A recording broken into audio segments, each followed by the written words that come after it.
The pressure makes ash and lava spew. Boulders can get thrown through the air. Move back, don't stand and stare. It's letting off pressure, it's not going to wait.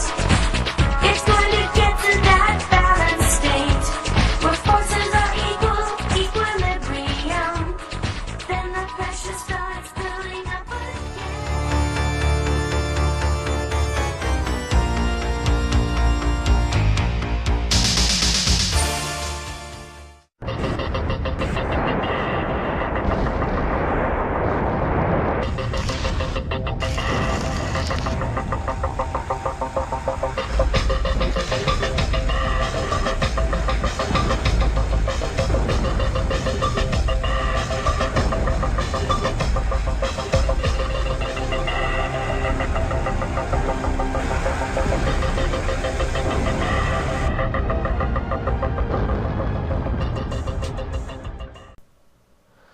欢迎收听禽兽电台。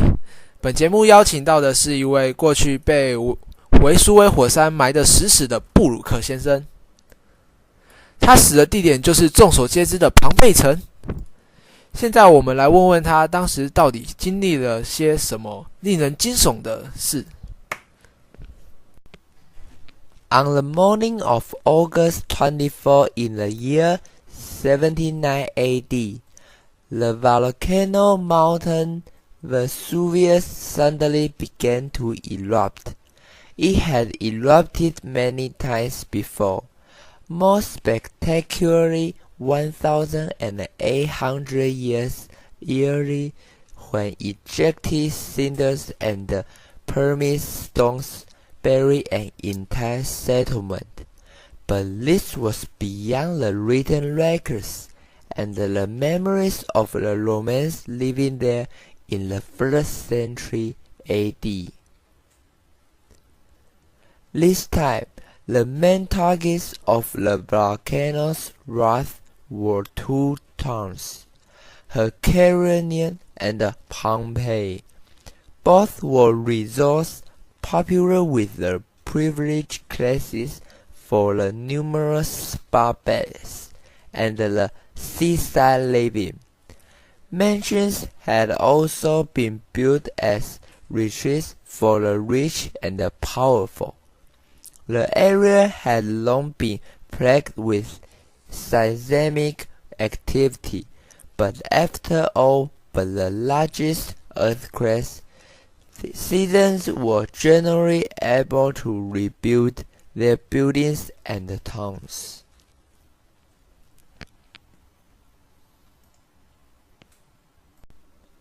The Romans were extremely superstitious and were always looking for signs to predict the future.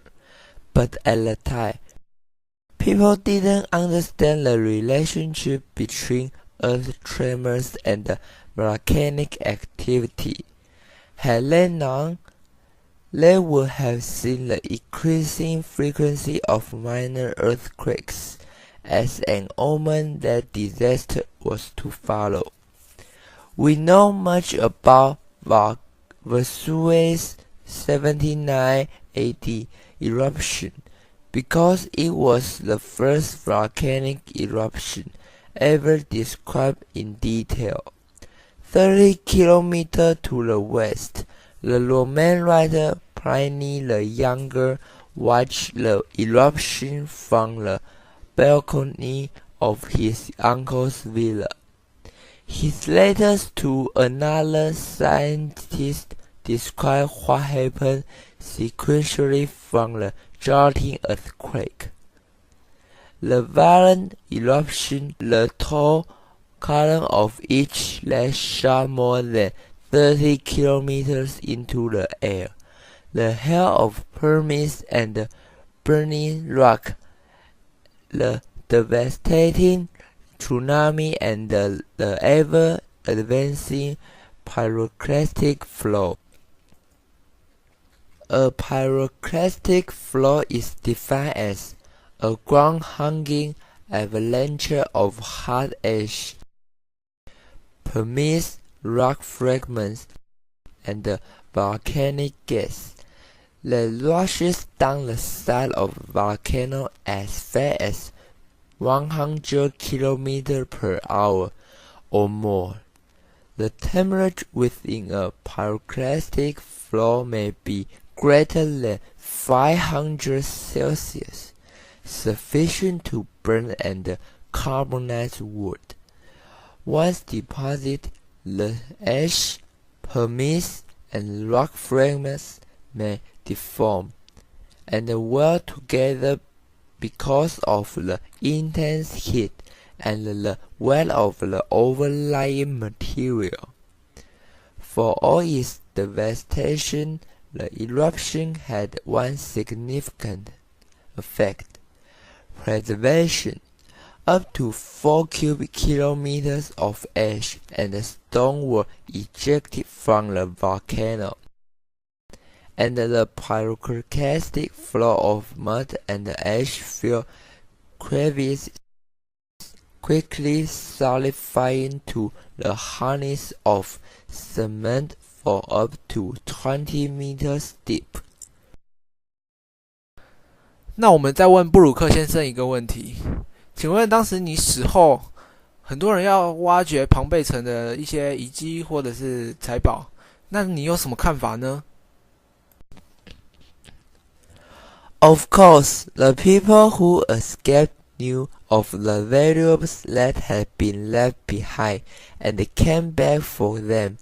Almost immediately after the eruption, tunnels were excavated leading into some of the mansions, and the valuable possessions were recovered by their rightful owners or pillaged by opportunistic thieves. But soon the tunneling stopped. The tunnel entrance were lost, and the towns or villas were forgotten. What the thieves found immediately after the eruption would have been valuable at the time, but what was left behind is priceless today. Much of the two towns have not yet been excavated.